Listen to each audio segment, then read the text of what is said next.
Great news. We want to hear from you. We want your questions, your thoughts, all of that good stuff. And you can email us now at podcast@mancity.com. And then on to the final signing. Grace Clinton coming in. This is a really exciting That's your flashy signing. Yeah. When you were talking Need a about the little bit. signings, I was like, There we go. there we go. For me, it feels like a football manager signing. Like, no, when you get on, you're like, get on, do that one straight away. She's got a brilliant body of work behind her, but she's still got so much room to grow. So it's just going to be exciting for the here and now, but also for the future. It's just that, just a brilliant signing by the club. The official Manchester City podcast. Watch the full video version of this show via City Plus now.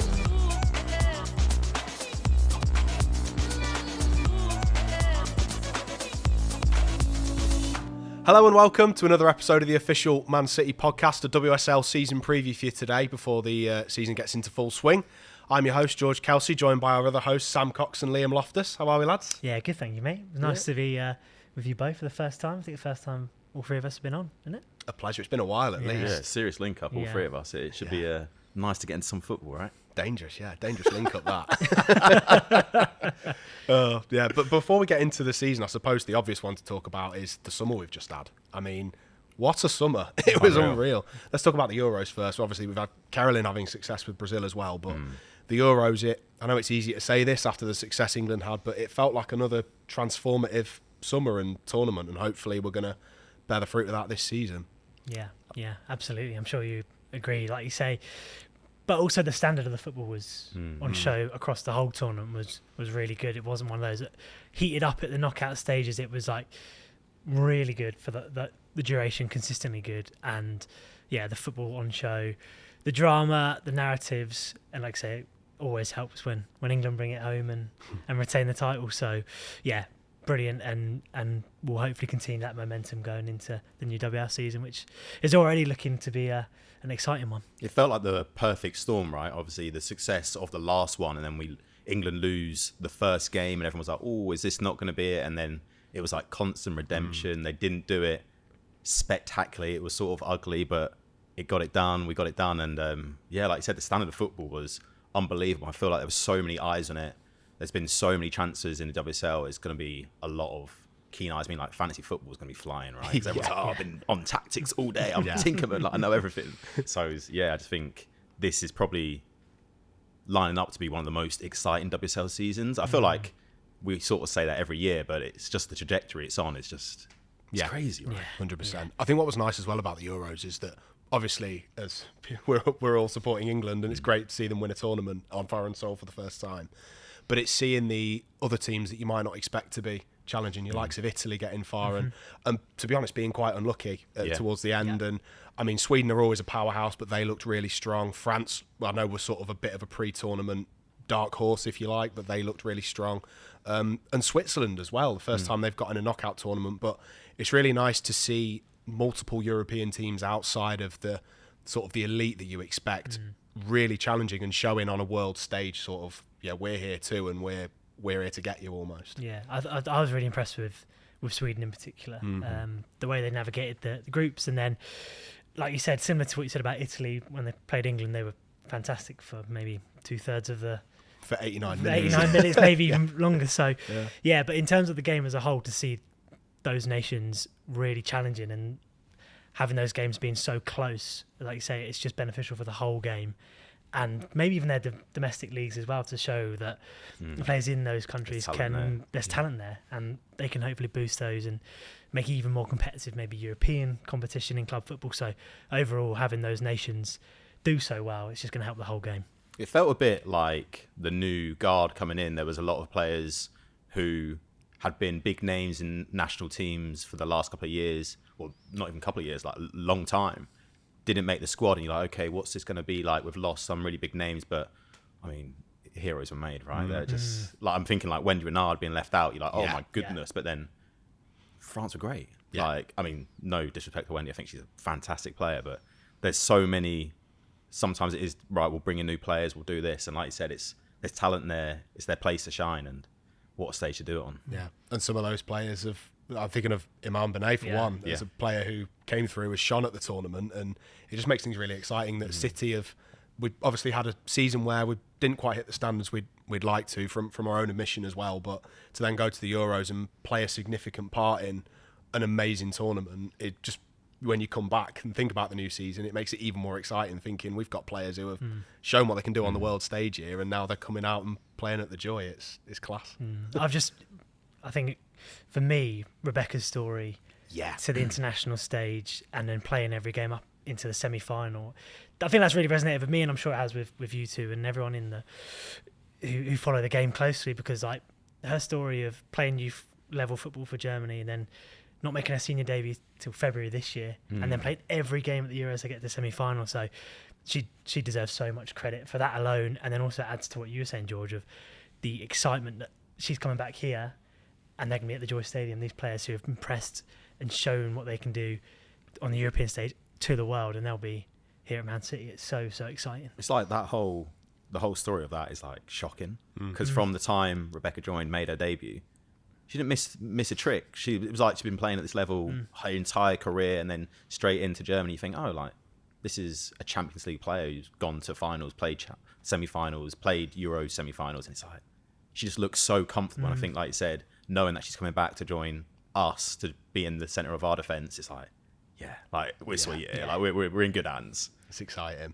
Right, let's move on to the WSL season. I think we've had a good chat about the Euros, but we've been talking about the Euros for 2 months now, and we've got a podcast about the WSL we need to start chatting about. I suppose before we actually get on the pitch, there's been a significant move off it as well. I know in the last few years in particular, there's been a lot of talk about the growth of the women's game, that sort of generic phrase that kind of gets thrown about. But with Newco coming in with WSL, a rebrand with the leagues, with WSL 2 now instead of the Championship, more games than ever being broadcast.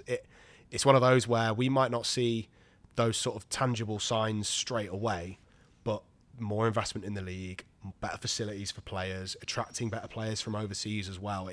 It's going to constantly continue that development we've seen in the WSL recently. It feels like a really significant move, doesn't it, Liam? Yeah, it almost feels like, I mean, for us having worked in the game, being fans, it's like we knew it was here to stay, but it's almost like that rubber steel to be like, no, look, seriously, the investment's there.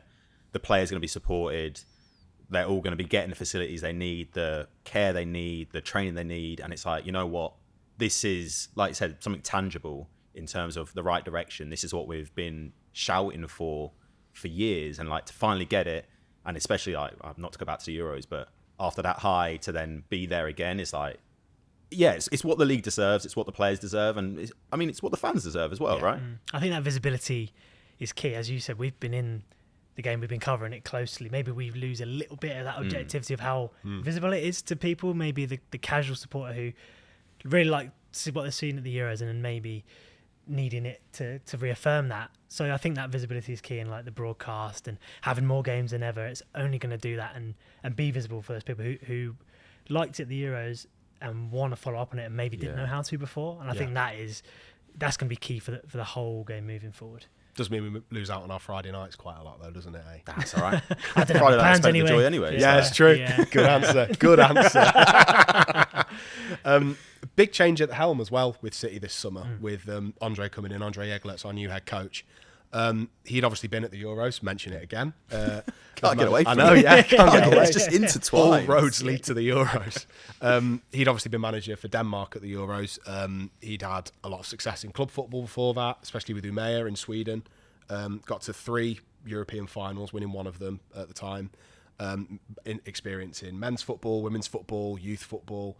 It's probably not a name that a lot of people in England would have been familiar with at first, but still someone who has got an impressive CV, but also from opportunities we've had to speak with him, he's a really impressive character as well, isn't he? Yeah, absolutely. And like you say, I think at face value, it probably wasn't a name like you said that people know instantly, but as soon as you scratch beneath the surface even just a little bit, you can see that impressive CV. Champions League wins, Champions League finals as well. But what is really interesting, and also what you said about the structure of it, is his work with Therese. Yes.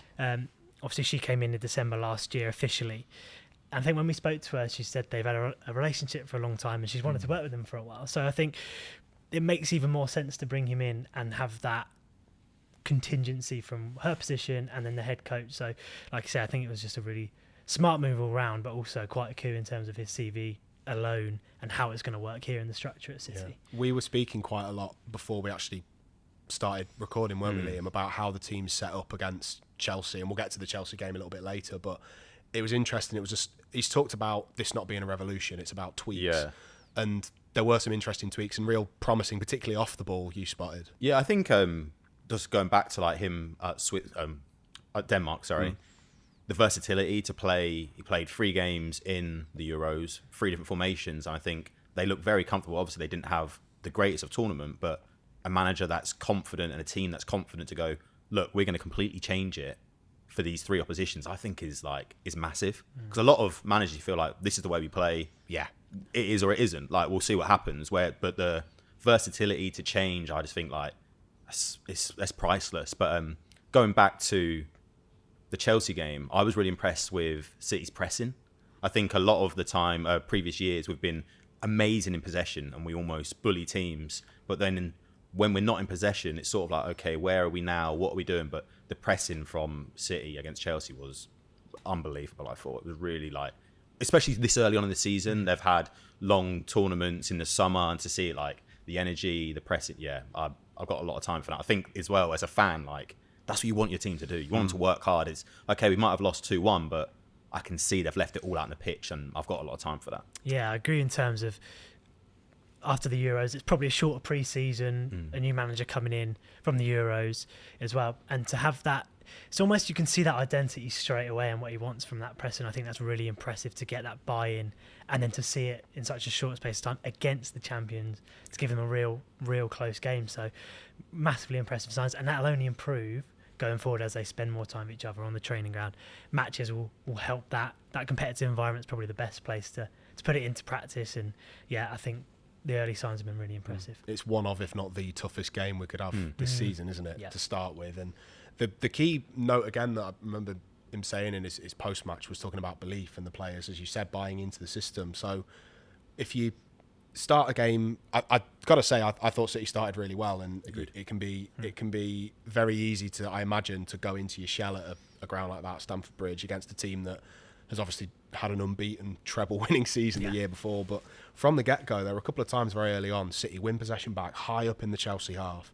Okay, it doesn't come to something, but it just shows, as you say, that belief that this is how we play, this is what we're going to do. And also, as André said after the game, not being overly phased if something doesn't quite go right, because we did concede sort of before half-time, but bar maybe that sort of 10-15 minute period, it was back again. Second half, I thought City were actually playing even better than we were in the first. Yeah. So having that belief and thinking, no, this is how we play. It hasn't quite gone right here, but we are not going to...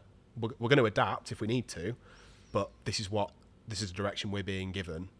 This is what we do. I think is a really impressive thing to have so early on in a manager's reign. What really impressed me, the Chelsea game specifically, was the response to conceding those goals.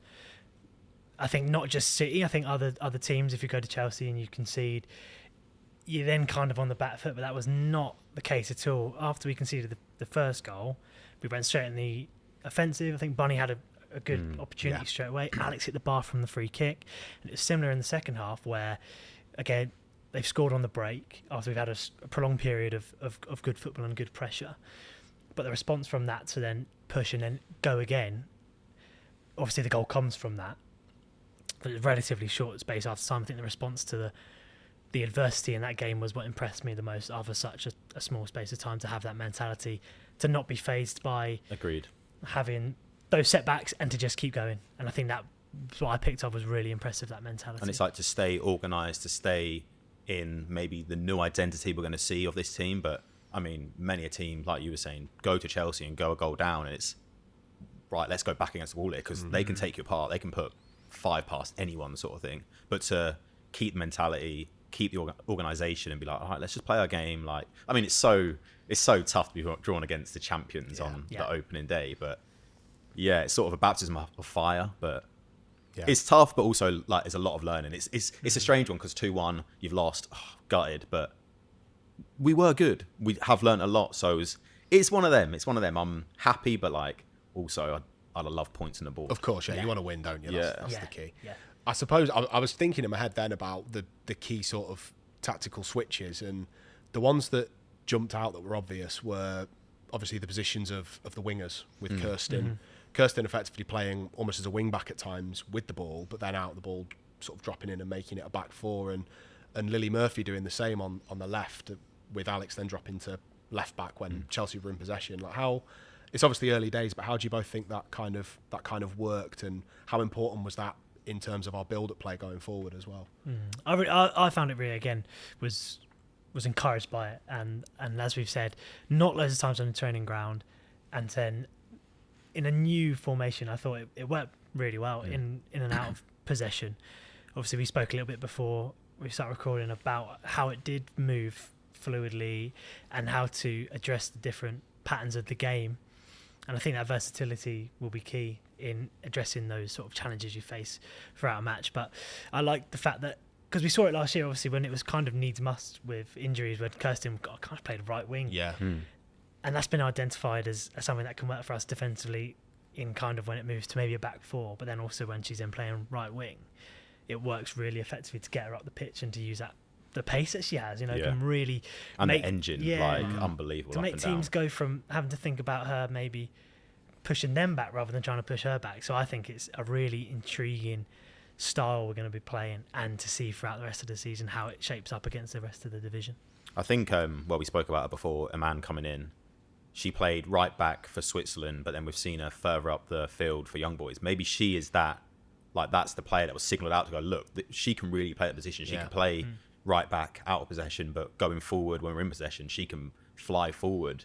And maybe she could be almost like a trump card going as she grows into the league, into the team. I mean, we'll get into debuts and stuff a bit later on, but I feel like looking at that formation, when I was watching it, it sort of surprised me, the team, because they show it as like a 4-4-2 sort of thing. You're like, I don't really know. But when you see it in action, you get it, and you're like, okay, cool, I like it. And I mean, you were talking about injuries and players not being there. We're still, a lot of players weren't there or didn't feature, and it's like, this was the first iteration we saw. I mean, I don't envy the manager at all, because I think it's going to be a headache to pick the players.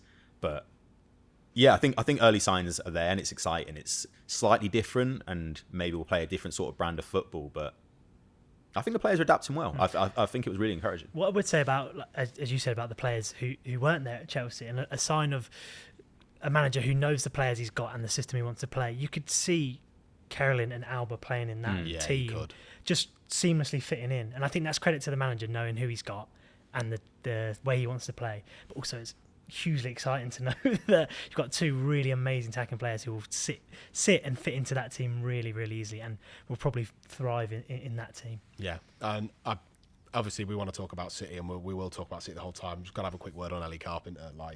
On the right for Chelsea, she effectively, I'd say she was almost the difference at times in terms of the result, but still a really strong performance. And it's nice to sort of segue nicely on, as you were talking about Iman, to the new signings. Yeah. We had 3 debutants at Stamford Bridge. We'll do a bit of a deep dive into each of how they got on. We'll go do a bit of a deep dive about each of our summer signings. But firstly, how do we feel that Jade Rose, Sydney Lohman and Iman Benet all got on at Stamford Bridge? Because I thought, particularly Sydney, and Iman, Jade did really well as well. I'm not saying she didn't have a good game, but the movement and relationship between Sydney and Yui was sort of quite exciting. I was quite surprised with Sydney's debut. I'd watched her in the Champions League for Bayern, and she always seemed to play a bit further forward.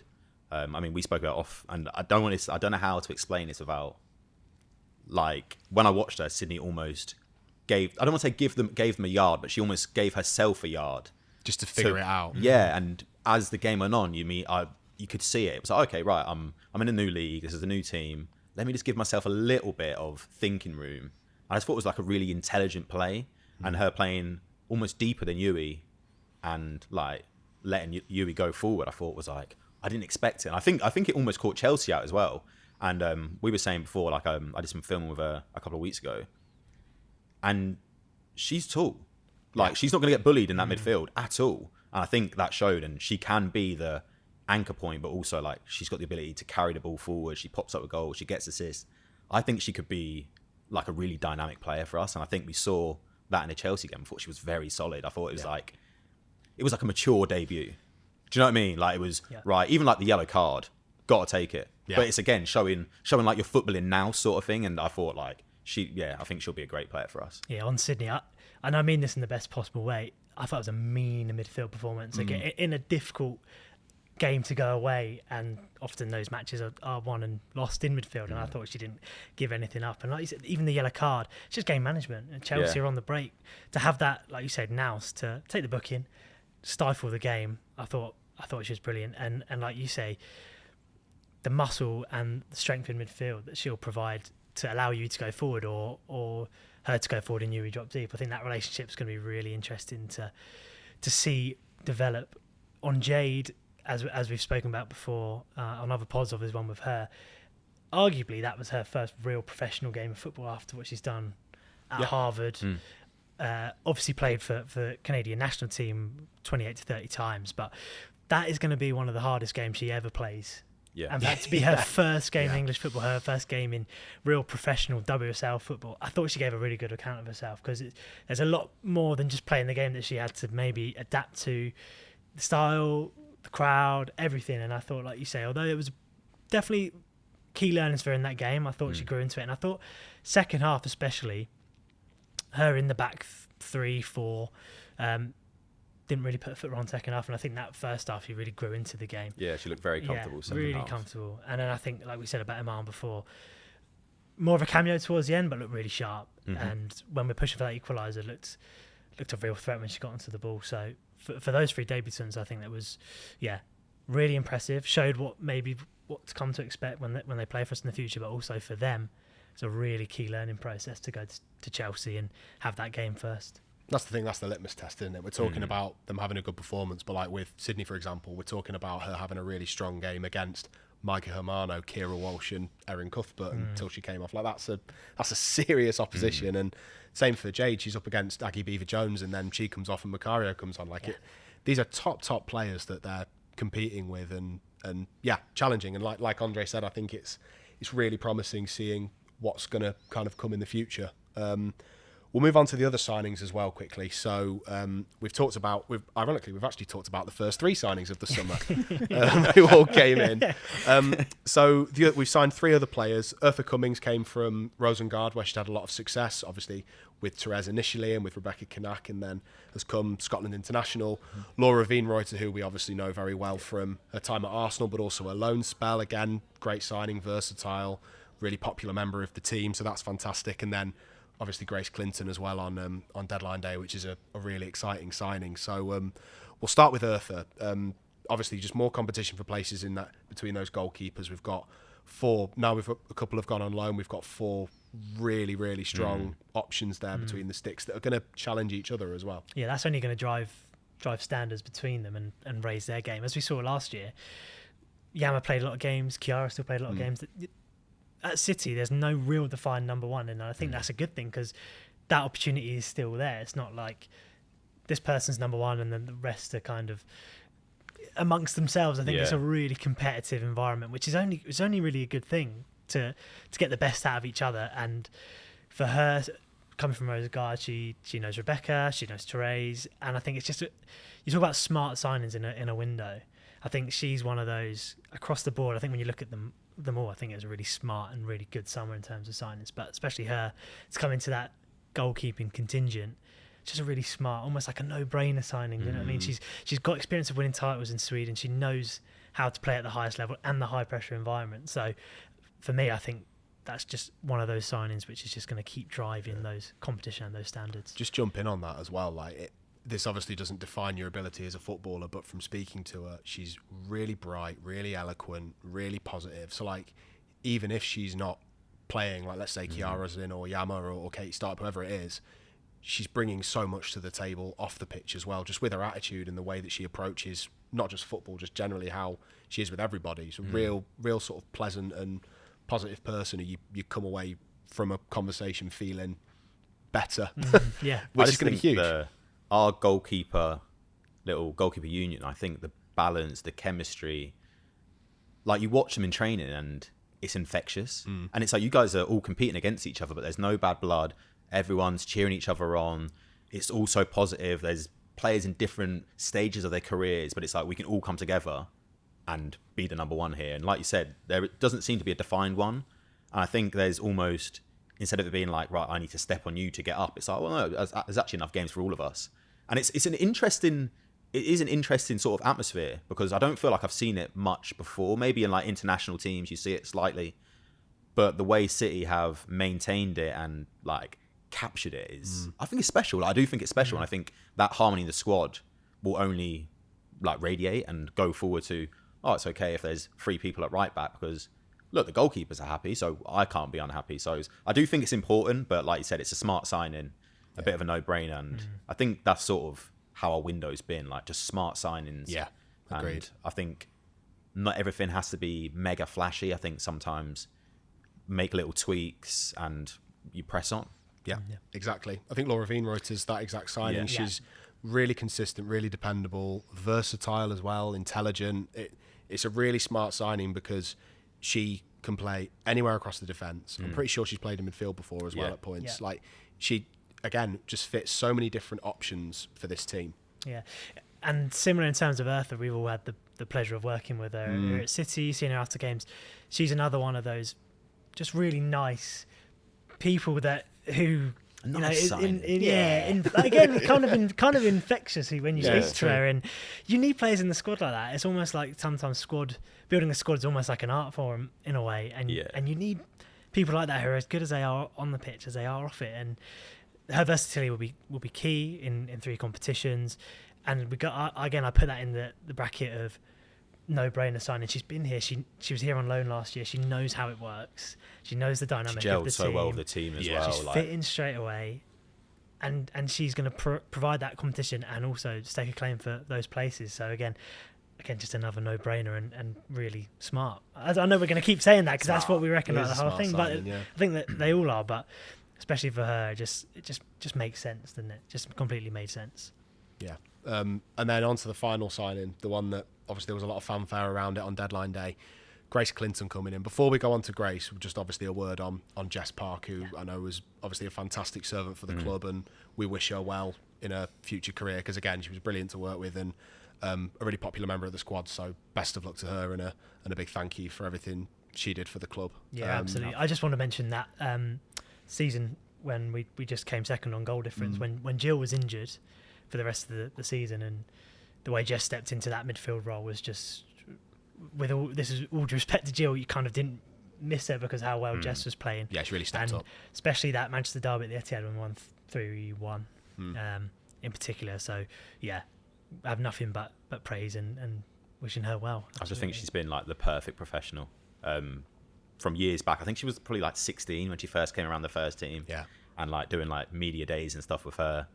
She was quite shy, but the way she's like grown into herself, her role on the pitch, or whether that be off the bench or starting, I just think like a wicked person, but also like an unbelievable player. And like you said, I wish her all the luck. Yeah, definitely. But Grace has obviously come from United on deadline day, and again, this is a really exciting. That's your flashy signing. Yeah.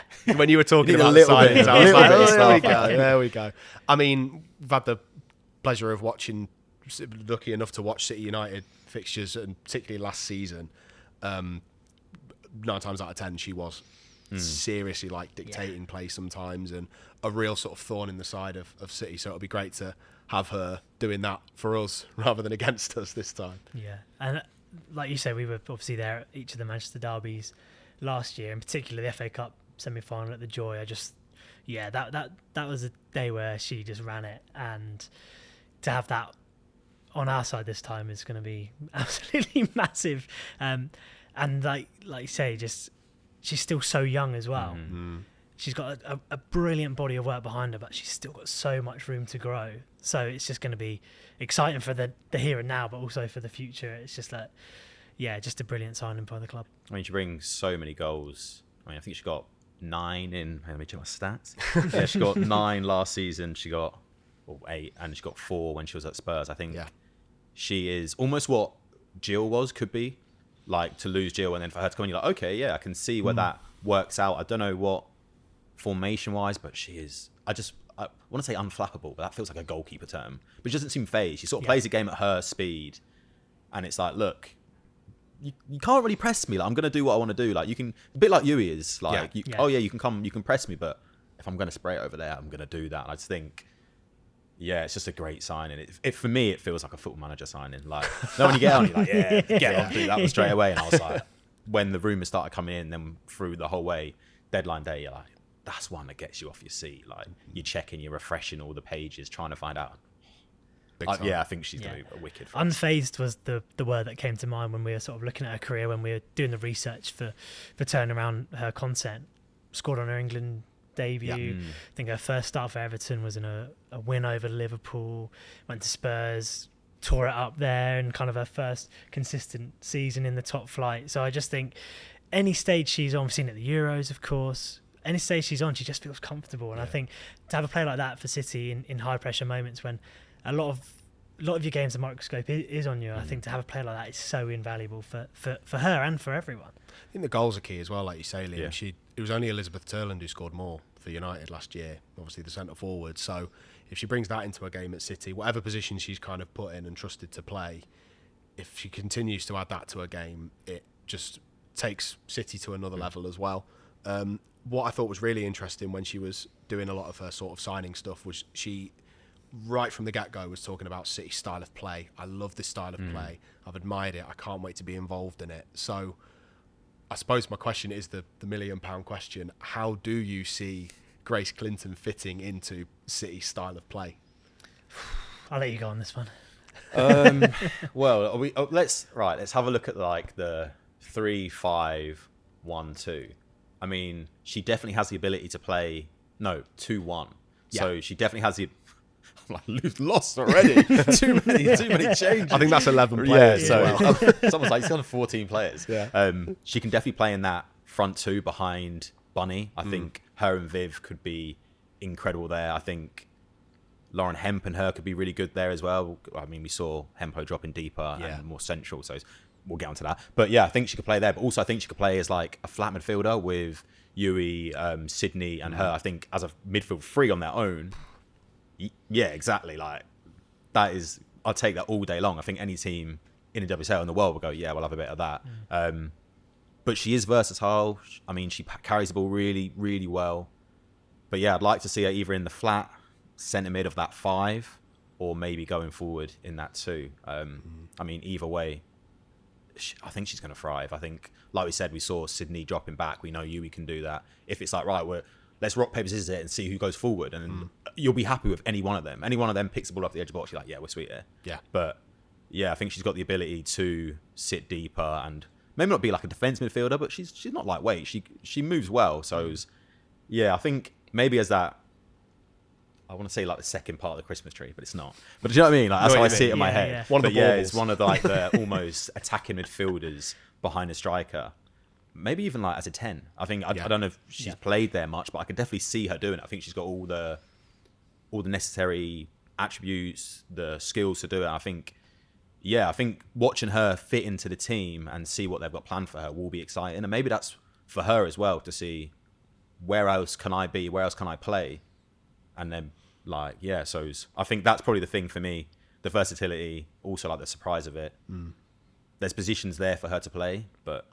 She is a bit of a throwback in a lot of ways, isn't she? She's like, it's a bit of a without sort of pigeonholing her as a box-to-box midfielder, she's that midfielder that can do a bit of everything, really. And go back to what you said, Sam, about Sydney's performance at Stamford Bridge. It was a bit of a nasty performance. Yeah. She's got that in her as well. Like she's not afraid to get her foot in, and she's, like you say, she's powerful frame. She's not going to be easy to sort of knock off the ball. I think the fact that she is so versatile means that she could try her hand at any of those positions and thrive in one of them one week, and then she plays a bit more withdrawn the next week based off the opposition. She's quite a cunning player. Yeah. I think like you said, the bit to do the nasty work, I think she could do that, but also like she could probably play as a false 9. Do you know what I mean? Like it's just one of them, like someone who's got like a really good football DNA, like a really good football education, and she sort of fits that profile to me. She probably could play anywhere through the middle, and you go, yeah, she can do a job there, you know? Like, so it's a great sign. We spoke about Andre's system, the fluidity of it. You two have both mentioned versatility. She just gives City that option to do different things, surprise the opposition. She can play, like you say, even in a three player midfield. I'll go back to that word, of them. That sounds like a mean midfield to me of Sydney, Yui and Grace. But even further forward, we saw it in the games against United last year, scoring goals in the 6-yard box. It just gives you that option to play her or play City as a system in any kind of way you want. So having her, but also quality in those positions as well. It's not like sticking her in the top right of the Christmas tree, as you said, Liam, and just kind of to do a job there. She'll be really good there. Yeah. So it just gives André a very nice headache to have. Yeah, he's got a heck of a headache, hasn't he? Yeah. I think on the flip side of things, like, we always see it as a problem, but to be able to have players that come off the bench and completely change it. You're like, oh, it's not working, right? We've got X, Y, Z on the bench. Let's bring them on and we can completely change the system. Like, I think that as a fan, as someone watching football, that's quite reassuring to go, we've got no tricks left. We looked in the hat and there's no bunny there. We're done for. Like, but to always be like, yeah, there's another one. It's like the what's it called? Yeah, why am I getting bang into magic? I know What's what going you on? mean. I'm pulling the handkerchiefs out. Why am I doing that? But yeah, like, we've got a lot of options and the ability to change it, and a manager who, by all accounts, isn't afraid to change it. It does bode really well for the season. Another handkerchief we haven't talked about yet. It's a huge one. We have thought about it. We haven't talked about it yet. It's Mary Fowler still to come back, and hopefully that's sooner rather than later, and speedy recovery to her. But when you add her into the equation, another player who, if you're going to talk about one of her main qualities, it's how versatile and intelligent she is. Like, she could fit in any of those attacking positions. So it's just even more, another string to the bow for the manager, which is really exciting. Like I said about Carolyn and Alba earlier, you can really see us settling into that front three anywhere. She can lead the line, play right, left-hand side of that three. So really exciting to add her back into the mix too. Definitely. Even more of a headache for André. Yeah. God, he's going to have to take some Nurofen, isn't he? Wow. We've talked about City for a while. Should we talk about the other teams in the WSL for a little bit? I suppose the new kids on the block, London City Lionesses, obviously a lot of activity this summer. Really impressive sort of promotion last year. Michelle Kang's diverted a lot of energy and investment into this squad. I've listed down the 17 signings in total. I've listed down a few of the key ones that sort of really jumped out. Should we start with the midfield? I think we're talking about the midfield, yeah. Danielle van der Donk straight away from Lyon, obviously experienced in the WSL before. You've got Katie Zellum, obviously, again, WSL experience, international experience. Lucia Corrales from Barcelona, again, incredible player. And Grace Gayoro from PSG, which I think that one is the one that's really stood out because she was obviously phenomenal for France as well. She's really at the top of her game, Gayoro. So, like, you look at that midfield and that... It's so strong. It's got everything, hasn't it? Yeah, we talked about City's overall window being really smart, getting the balance right of experience and smarter signings, but also, like you say, that flair in there. That the midfield alone from those signings has that. And overall, I think it'd be interesting to see what they do, but I think it might put the cat among the pigeons a little bit in the division, because we've obviously seen a bit of a cycle throughout the years of the newly promoted team maybe just not having enough quality to stay out. Palace had a really good go last year, has to be said, but they look to have the quality where they're not thinking they're going to be in a relegation battle. So I think it really kind of puts the rest of the league on alert, which is only a good thing for the league and the teams in Absolutely, yeah. I think, like, the child in you loving football, you want to see transfers. That's what gets you excited, like the names ticking over. And I think London City Lionesses have done a really good job in recruiting quite cleverly, and also, like, Grace Gayoro was linked with Chelsea quite heavily for the last couple of years, and for them to be like, no, actually, we're gonna put down a record transfer fee and bring her in, like you said, that's cat amongst the pigeons. Like, that's a big standard. Be like, we're here. We think we're gonna stay. We're coming for the title. We're coming for top 3. Like, it's all cute being down there, like trying to stay in the league, but that's not us. Like, we're not doing that. And I think it's a really exciting project, and they've got a lot of eyes on them as well. There's a few young players in there as well that have come from overseas with like an impressive reputation, but there's also a very clear profile of experienced players who have done it in the WSL before. Nikita Paris is another one they've managed to bring in. Like Alana Kennedy. And Alana Kennedy, exactly. They're players that have been in the WSL before. They've had success in the WSL. Whether this season, people are obviously talking about London City Lionesses potentially challenging into the top 4 and stuff. Whether they do that or not, you would expect this team to probably be safe and probably be looking up rather than down as well, which is a really good base to then look to build on with that squad, with new additions, whatever it is, moving forward, which I imagine is probably internally their target, is to sustain yourself, and then from that point push on to bigger things. They're building foundations, aren't they, with time. those signings to not only, like you say, stay in the league, be really competitive this year, but really grow and challenge over the next 5-10 years, forever, whatever it may be. Those signings give you those foundations. You talk about Alana, obviously we know her very well from her time at City, gone to America and come back to the division. So much experience in her alone, and the rest of the signings. Van der Donk did amazingly well at Arsenal before going to Lyon.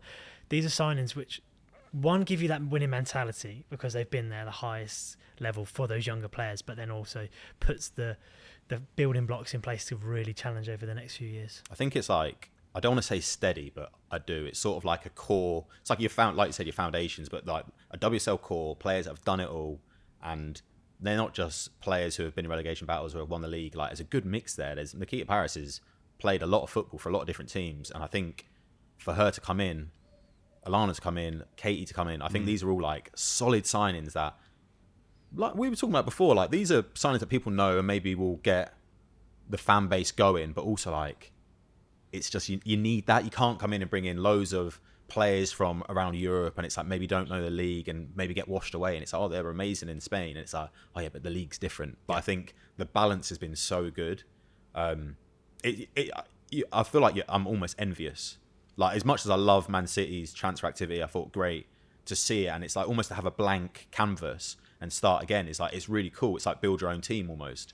And I thought like to watch that go through is exciting, and I think anyone who says they're not going to be keeping an eye on them is lying. Like they, I feel like they might be the storyline throughout the league, or throughout the season. Sorry, but yeah, it's an exciting project. I think, like we were saying before, the WSL was very competitive, and teams like that coming in on their first season WSL and doing so is a testament to how competitive the league is. Do you see them as the most likely to break that top four out of the rest of the league, or are there any other potential dark horses you could think of? Everton. I think Everton have strengthened really well. Ruby Mace, Maz Pacheco, they look good in their first game. I like, again, steady. Well, these are like younger, but again, Maz is a steady WSL player. But again, like their players, Everton always feel like they've been on the cusp, maybe haven't recruited quite good enough sort of thing, or again, brought in players from Europe and it's like, oh, maybe you're a bit too lightweight, or maybe it doesn't fit in with the league and we don't really have time for you to bed in and give you minutes off the bench. We sort of need you to be a star now. But I think Everton could be looking in there. I think Everton. I was last year was a big fan of Brighton and the way they played. I know they were kind of found themselves in that middle ground of not really pushing towards the top 3, top 4, but we're never really in a relegation battle. We will obviously remain to see if they'll be able to push on and do that. The only thing I'll say about London City is when you sign 17 players, the time it takes to gel, Caught your look. Yeah. Counting them up on my fingers. Yellow pages. The time it takes for them to gel might hinder them really breaking into that top 4. It might take to the new year for them to really get going, and then they could go on a really good run towards the end of the season, which will push them up there. But obviously I could be wrong, but it might take them a little bit of time to just get everything to click into place, which might hinder them a little bit in this first season. So Everton, really impressive on the first game of the season. Core City problems last year, of course. Beat us at their place and drew here at the Joy. So yeah, a lot of competition, and it'll be interesting to see if anyone can and who will sort of challenge those places. Absolute touch, lads, because they were my two things. They were my two dark horses. So you've saved me a bit of talking, saved the old voice. Thank you very much. Let's look at the other end. There's obvious candidates as well that we're talking about, sort of being alongside City, challenging, trying to break that dominance of Chelsea. Obviously, we've got European champions in the midst there, who again have signed really, really impressive signings. They brought in, obviously broke the transfer record with Olivia Smith coming in. But Arsenal are probably the team you'd think if alongside City, and if there's going to be a team that's going to really challenge Chelsea, you'd probably suspect it'd be Arsenal, wouldn't you? Yeah, and their home form every season is always kind of really, really strong, and that'll be the same again. And the boost they got from winning the Champions League, of course, and beating that Barcelona team in the final, not conceding in a kind of like perfect display against that Barca team to win a final. I think they'll just use that momentum, and yeah, you can see them really, really challenging, and that's all credit to the manager who came in, obviously, sort of not at the start of last year and has got the buy-in and has built this in Incredible a relatively job. short space of time, kind of built almost a winning machine. Then, they'll be really impressive, really difficult as they always are. So, it'd be no surprises if they're up there, but I think they will really challenge, and that's full credit to the manager, really. I think it's almost a different dynamic for Arsenal, so they're in a different headspace to know that they can win ugly now. I mean, you go to the Emirates and they've got all their fans there. They want to play this expansive football. But I think the way they went about winning the Champions League shows you maybe you don't need to. Just get over the line. 3 points is 3 points. No one's going to go, you scraped a 1-0 win over Brighton last week. It doesn't matter. At the end of the season, if you're champion, you're champion. And I think that's almost like the mentality change. You spoke about the manager, Renée Slagers. I think she gets her full season. And, I think, like you said, they could be one to keep an eye on for sure. It's smart signings as well. You get the really glamorous ones, and then, not to say it's not a glamorous signing, I think Taylor Hines in particular is a really smart signing. She's always been such a great player for Liverpool. Versatile, solid, knows the league. So, like you say, there's different ways to win a football match, and I think Arsenal have signed really, really cleverly for that. But the other one as well, I hate talking about them, I hate praising them, but with United bringing in Rolfo, for example, just as one, they might not have brought in a ton of players. We talked about obviously Jess Park as well, but they are still obviously in the conversation as well, aren't they? Yeah, 100%. And obviously we know how good Jess is. Going into their team, maybe in an area which maybe they felt they needed to strengthen on the back of last year. They're definitely going to be in the conversation. We've seen that last year in terms of maybe when the going got tough, they actually responded in really times of advertisement. And I think that of course they're going to be right in the conversation. They've shown it last year. They can win ugly and get points ugly, which, as you said, Liam, is key to any title bid to just get over the line. That can't be understated how important that is, and they've shown it last year to get into the Champions League, to leapfrog us kind of from the year before into the Champions League. That they've got the ability to do that. So it's going to be, as we keep saying, it's going to be just such an exciting year and race for all of these, for the title, for the Champions League, for even down towards the bottom of the table in terms of that relegation spot. It's just going to be really, really competitive across the board, I think. I think with United, it's easy to think, they've only made 3 signings, like maybe they didn't perform in the market how they wanted. But it might almost be a vote of confidence to the team, right? We only need a couple of tweaks. We're on course to where we want to be, so we're only going to bring in a few players. I don't want to upset the ship too much. We're going to strengthen where we need, and that's it. We're not going to do too much, and away we go. So it's going to be tough at the top of the table. Like, it's not a foregone conclusion that Chelsea are going to walk it or London City Lionesses are going to break into the top 2. Like, it's going to be a dogfight. It's a long season, like you said, 3 competitions, 3 of them are in 4 competitions. It's gonna be tough. It's a long year. It's a long year for sure. That's what you want, though, isn't it? Yeah. You want it to be impossible to predict at the start of the season. So I'm not going to ask you to predict because it is impossible. Before we end up getting seeing all of our opinions in May time, being like, "What were you on about?" What I will say is, think of some individual performances. So we had a little chat before we started. We'll finish off by talking about our predictions. Get your crystal balls out for individual players. So we'll focus on City rather than thinking about the wider league, or we can talk about the wider league if we want to, but start with City anyway. Top scorer, probably, who do you think? Bunny. I think it's Bunny, right? that's the obvious one, isn't it? Yeah. With Bunny, I suppose we can push into a wider golden boot because Bunny's looking to get it for a 3rd season. But then outside of Bunny as well, we've got the all-time record WSL goal scorer among our ranks in Viv. We've got Lauren Hemp, who consistently puts in good numbers. There's other players. Carolyn had a really strong end to the season. Like Grace Clinton, we've talked about her goal scoring ability. Like it maybe isn't as much of a foregone conclusion. And that's no disrespect to Bunny. She's still at the peak of her powers, but there's other players that are more than capable of chipping in. Not to divert the conversation away too much from our little predictions, but could we see a new almost form of Bunny? She spent a lot of time outside the box against Chelsea, just showing how advanced or how big her game is, sort of thing. Maybe we can see like a different, I don't know, it's a different formation, different manager. Maybe we see a new Bunny Shaw sort of thing. It's exciting to see. I think she'll still be in the goals. She lives and breathes them, but maybe we see more assists and a little bit extra, It's, she's been a real leader as well. Especially like last season before, you could see it, but you can already see from the start she's really taken that responsibility on and sort of being one of the senior figures now, because this is going into her 5th season, I think it will be. So like her 5th season. So she's been here a while now, and she's really stepped up to the plate as a leader as well. Yeah, Jade said that when we sat down with her for the podcast, that Bonnie'd really sort of taken her under her wing, and she stepped up to that role, like you said, like really helping younger players and also players who are coming here from countries and leagues where they've probably not tasted the WSL before, probably in a similar boat that maybe she was when she first came over from France. So she can really help those players. It's not going to put my neck on the line. I still think she's going to be our top goal scorer. But when you talk about... Bit left field, that sound. Yeah, sure. I know. Safe bet, that one. So, yeah.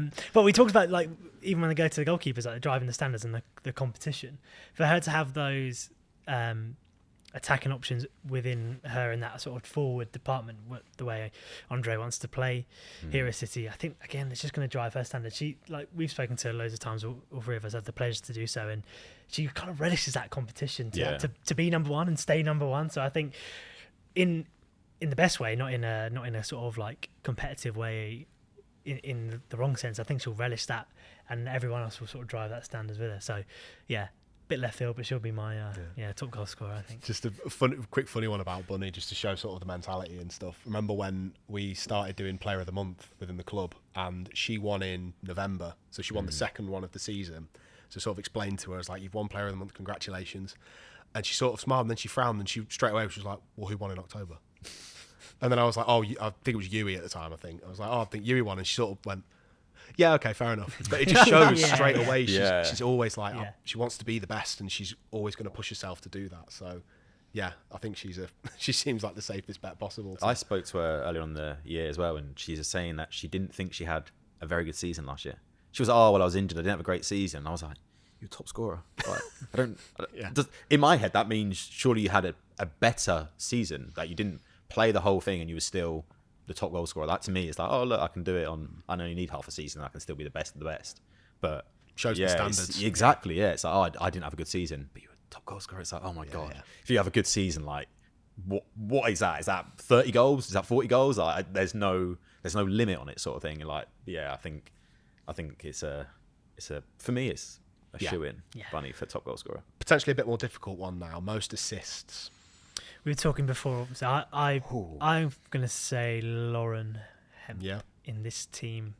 Even if we see her in that front three like we saw at Chelsea, or if she plays on the left hand side of that, maybe wing back kind of role, I think she's just going to relish being in those positions. And we talk about the players who will be in and around the box with her.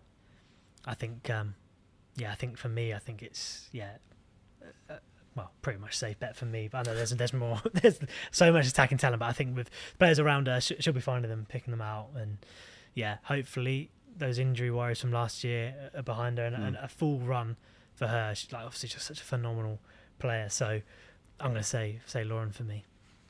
I think between Lauren is obviously in the conversation, but just to make it a bit more interesting, I'll try and think of somebody else. That's exactly what I was thinking. I suppose the way of looking at it, if you're going to be methodical, is who's going to provide Bunny with the most. If she's going to be the top scorer, who's going to provide? And we were talking about Grace earlier and her position. If she plays in that sort of 10 role that we were talking she might do, is she going to be the one that's providing the ammunition for Bunny to then be in? And if she plays a little bit deeper as well, because she's got great vision, great ability on the ball, I'll stick my neck out and I'll say that Grace is gonna get it. I can get on board with both of them. I'm gonna go different again, and I'm gonna talk you through how all the assists are gonna happen. I'm ready. I can see it. I can close my eyes and I can see it. Let me just cross my legs. Right. So I think Carolyn will get the most assists, and my thinking is in that 2-1, Carolyn on the right, Viv on the left, and then Bunny at the top, Carolyn down the right hand side. And we saw it a lot, the darting down on the byline. She's so good, her feet are so good, just dancing around it. It's just like, right, I'm just going to square it. And if you've got Bunny or Viv as a defender, who are you picking up? Who'd you gamble on? Oh, actually, maybe we need to double up on this player. Then you got Viv or you got Bunny. I think we'll score a lot of goals there. And I think there's not much you can do. Do you bring her down for a penalty potentially, or do you overload it? But if she gets past you, there's a tap in for two of the best ever. Yeah. So I think Carolyn could really rack up the assists. It's sort of like a cheat code. Yeah. I mean, everyone's like, opposition managers all taking down my tactics now. I don't know if it's going to happen, but yeah, I can see it, and it feels like a really natural contribution to see her burst down the right, back across onto the byline. You think, yeah, I can see a lot of tap-ins there. So I'm gonna go Carolyn. Very few people have adapted as quickly as she did as well. Yeah. To come from not playing in Europe before, she's been in Europe, been in Spain, but then been in the US for predominantly the last 2 or 3 years, and obviously recovered from an ACL injury as well. And she's come over, and the way that she hit the ground running in England was nothing short of remarkable, really. So like a full season under her belt, I could fully get behind the. And like you said, when you say when she hit the ground running, that Chelsea semi-final, quarter-final first leg at the Joy, playing kind of in the similar space she will be against Chelsea, which she will be this season. She picked out Viv for the second goal, and I think that will be kind of like a glimpse of what we'll probably see throughout the whole season. But even to against do that, Chelsea at the Etihad, Yeah, we lost the game, but that first goal, half, she couldn't get near her, and it is that. Right, how do we stop her here? I don't want to bring her down because it's going to be a penalty, and it's on that sort of form, it's very hard. I don't envy left backs, centre backs, any of the defenders trying to stop her. Yeah. Brilliant. Player of the season next. It's not recency bias, just because we've been talking about her. There are obvious candidates, and we have a fantastic team of really talented players. If we're going to pick somebody who hasn't maybe been getting those awards before, mine would be Carolyn, because if she has a full season behind her, she was causing so much havoc down that right hand side. With this new formation that the manager might be using, it may well play even more into her strength. She's got, like you said, Liam, two of the best forwards of all time in England to potentially provide for. If she's in a more central role, she's more dangerous in front of the goal. I could see her, if she carries on as she was for the first few months she was at the club, it could be a real special season for her, off the back of Brazil's success as well this summer. So I'll nail my colours to the mast. My player of the season is going to be Carolyn. just to follow in what you said from there, I'm not going to copy you and say Carolyn, but That breaks the mold. No, it's not copying each other. Actually, I like exactly what you said, Carolyn. It's like on teams calls where you're like, nothing else from me. Yeah, cheers. Nothing It's almost lunch. Yeah, no updates. Cheers.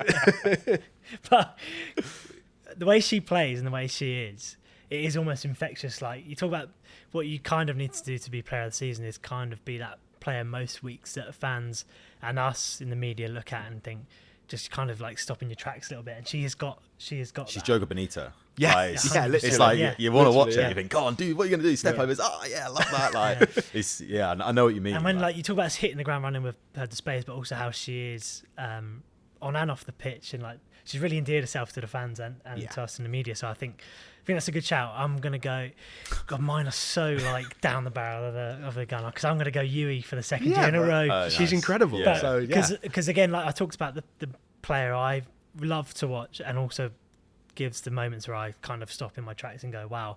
Saw it even against Chelsea in the first half I think when she got the ball in a really tight area, she did like 3 drag backs in a row and played it out and found the space. She's just that player who's almost like a cut above every week of this like amazing talent pool that we've got in here.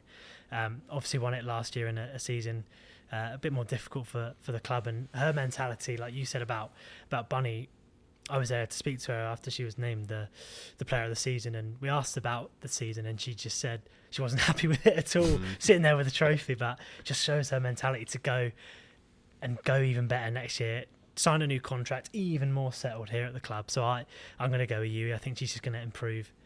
I know it sounds mad to say because of how amazing she is already, but I think we're going to just continually see her improving and impressing each week now in a midfield with Sydney and Grace. I think she's got even more freedom to just be that player each week who's going to be like 7, 8 up to 10 every week. So that's a great shout, especially with potentially playing a bit further forward as well, and maybe having that opportunity to create even more than she was already. We saw bits of it last season, but like you say, the way that they played against Chelsea, she was much more in advanced areas at times. That could really play into how her season goes. Yeah. I like how this has gone, because in my mind, before you even started speaking, I had 2 defenders. So I've gone like an attacker, midfielder, defender. But I'm going to go Alex Greenwood. Yeah. I think we all know she's an absolutely unbelievable player. But I think almost in a back three, the crossfield balls, the set pieces, and her not being there last year, missing her last season, I think it's like what do they call it? Distance makes the heart grow fonder. Yeah. So I think it's almost like we've not had Alex for a season. She's back. She can get back to her best. It's like, oh, this is what we've been missing. It's going to be like every pass you're like purring. I mean, hitting the crossbar, the free kick, like having that like set piece danger as well. I think she can score a lot of goals. And I mean, we're a different team with her in the starting 11. She's so good. And I think this new role in a midfield three, potentially with her moving to a left back out of possession, I think, I really think Alex could have a wicked season. And I mean, she's an unbelievable professional, unbelievable player. I do think the missing her last season will make fans be like, oh my God, I forgot how good Alex was. And I think she's just a Rolls Royce of a player. And I think she could definitely get player of the season. Well done, lads. We've got a defender, a midfielder, and a forward. So we've done well there. We didn't even rehearse that. No. People are going to think that we've chatted off air. We actually haven't. That's one thing we did chat about. Yeah, it probably is. Yeah, it's the only thing. Right, final one. It's probably even more difficult than any of the others we've had so far, because it's how you define it. Who is your breakthrough name to watch from the City team? I'm going to stay on theme of defenders. I'm going to go Gracie Pryor, which may or may not be left field or not, but last year came into the team in difficult circumstances after signing a professional deal, kind of a new experience for her, and again kind of grew into that role. I think obviously started in big matches, and that exposure is only going to be beneficial towards her.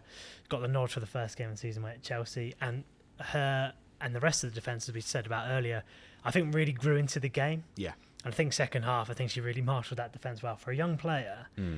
As we've said about Chelsea, where we don't need to go back over how difficult that game is, I think she just showed what she's made of and kind of really staked a claim to start each week. And if we're going to play three at the back in that fluid formation, I think she could thrive in that. And so I'm going to go with Gracie because I think she's, and in terms of how you define it, obviously still a young player, will probably be her first full season, although she played a hell of a lot of games last year.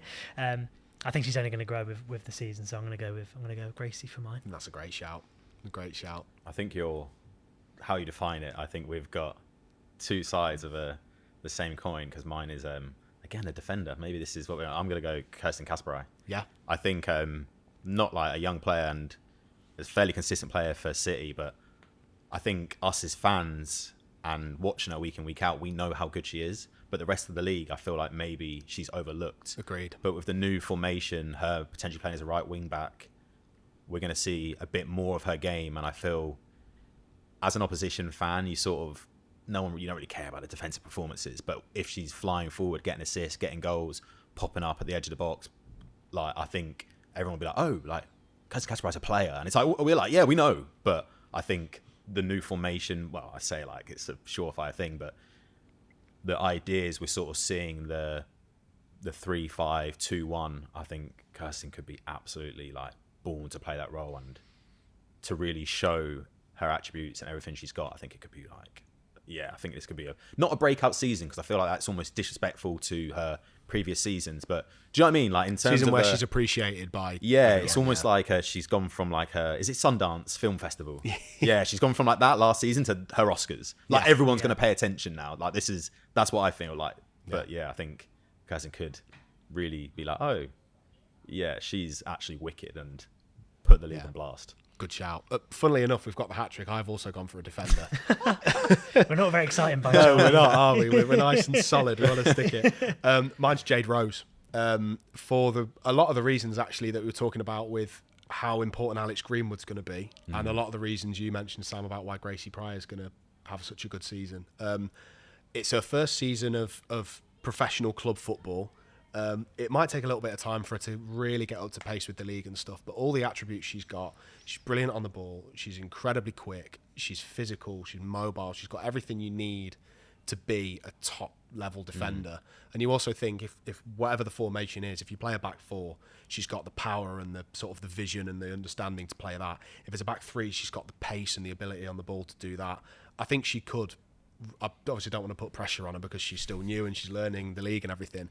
She could be a real sort of breakout for City and for the WSL, and I really hope that is the case. I hope all three of them have an amazing season and we end up conceding no goals en route to winning the title. Yeah, winning everything. Title, Not just everything. the title, yeah. Don't limit yourself. Yeah. It's going to be a really exciting season, whatever happens. Hopefully, we're thinking about a lot of success and celebrating that come May. But, gents, as always, an absolute pleasure to have a chat with you. I'm sure we'll be on the podcast again soon. And, yeah, thank you for your time. Thank you. A sensational link-up. Thank you very much, fellas. Are we a front three or a back three now? Back three, because we said all of our brave fouls. We deal in Our clean sheets. defenders. Keep the goals. We don't care about that. We're all about clean sheets. Started as a front three, but this is a brilliant one. So I'm on the right, Liam's on the left. I'll and be you're- central. You're through the middle. Yeah, I think I'm the tallest as well, so. I could live with that. You've not seen my left foot. Not seen either of my feet. I'll be on the bench. Brilliant. Well, lads, absolute pleasure, and yeah, let's hope we're celebrating come May with a lot of silverware for City. Absolutely. Wasn't. The unbeatable official Manchester City podcast. Watch the full video version of this show via City Plus now. Got a question? Send us an email at podcast@mancity.com.